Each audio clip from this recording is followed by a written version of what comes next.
Hi guys, it's me. No, it's me, Omen. I'm here at Essendon BMW today to take delivery of my brand new M2 competition.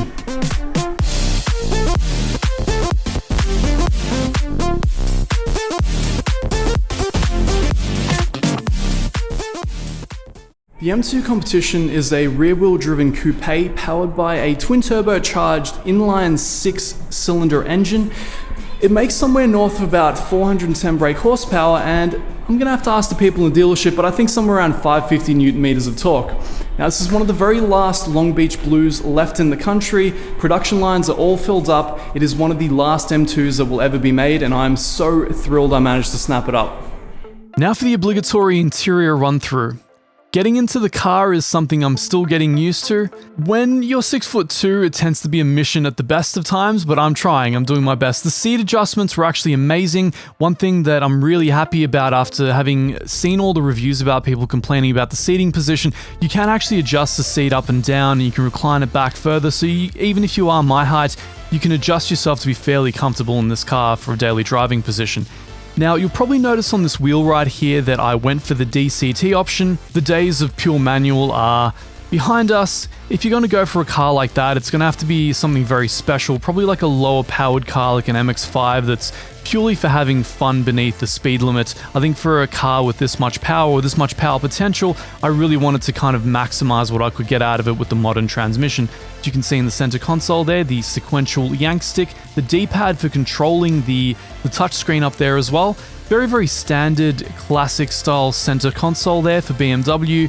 For most people these days, that's actually a very, very basic design, but for somebody like me that's coming off a car from the late 90s, it's basically space-age tech. As we look around the cockpit, the Alcantara inserts there, and of course the M2 bucket seats, which no longer come as an option on the 2021 model. It literally just comes with the car. Absolutely love them. Amazing lumbar support. As we look up to see the sunroof, an option I wasn't actually banking on, but just kind of happened to come with one of the last stock cars, so I'll take it as a happy extra.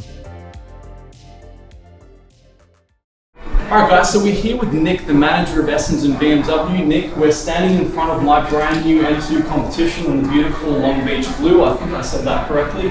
Can you tell us a little bit more about these cars? You were saying that the stock levels are running quite low. I hear they're running out of production this year. Yeah, that's it. I mean, firstly, congratulations, mate. Beautiful car. Yeah, look, they are. We've got 3 more cars coming before July. July is the last of the final run. So this is the last Long Beach Blue that we've got. Car's been running for a few years now. So yeah, the last one, the final burn. And I hear one of the other last ones was just snapped up by one of my YouTube rivals up north in New South Wales, and I've got my eye on you, Will. I know what you're doing. So we actually connected over something when I first came into the dealership. Would you care to share with the folks what that was? Yeah, we did. It took a few minutes for us to work out the connection, but you said the word or the name Fanatec, or Fanatic as some people like to call it, and I just ordered a full setup from Fanatec, so this is for sim racing, as most of you guys would know. So yeah, that was mentioned, and the rest is history. Now we're sort of good mates, and here you are picking up a car, and you know. Yeah, already exchanging ACC tips. I believe Nick is one of the rare specimens playing ACC on PS5. How's that been running for you so far? Good. I'm not as good as I was on Gran Turismo, but I think for most people in the sim racing arena, Gran Turismo is not really talked about. It's more ACC or iRacing, for example. So yeah, I'm getting better. I'm not up to my times yet, but I wasn't in control. But getting there. But it's a good setup. Fanatec's an awesome setup. So. Yeah, and I'm sure you'll get there in time. And you know, never say that sim racing doesn't create inroads with people. It really connects everything, the automotive world. So I'm super stoked to have come in here and formed some new connections with Nick, some of his staff, and yeah, it's been an absolute blast. So thank you for your time, Nick. Yeah, always, man. And lastly, of course, would this truly be an audio engineering / sim racing channel unless we did an exhaust recording? So one thing I was really concerned about with this car, with all the reviews I've seen about the OPF filter, the redesigns to the muffler, all the routing, all the valves that people were talking about, especially with the S55 engine that got put into this car, which allegedly sounds worse, I was expecting this car to fire up and just completely limp me out. But I've got to say, I was very pleasantly surprised. Just take a listen to this.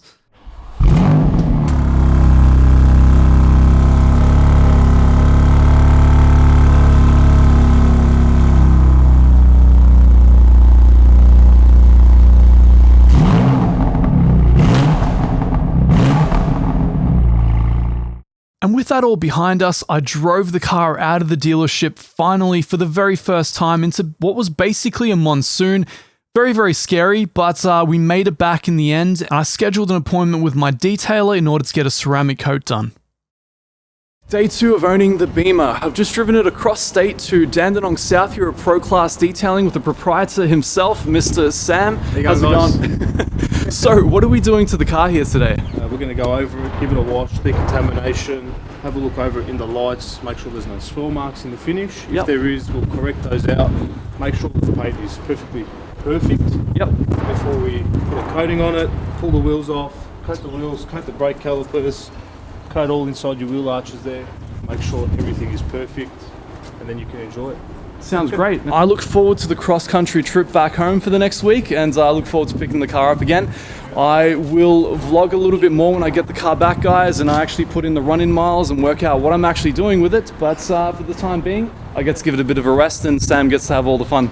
And that's that, guys, the first 2 days of my life with the BMW M2 competition. I can't wait to see how it comes back from the detailer.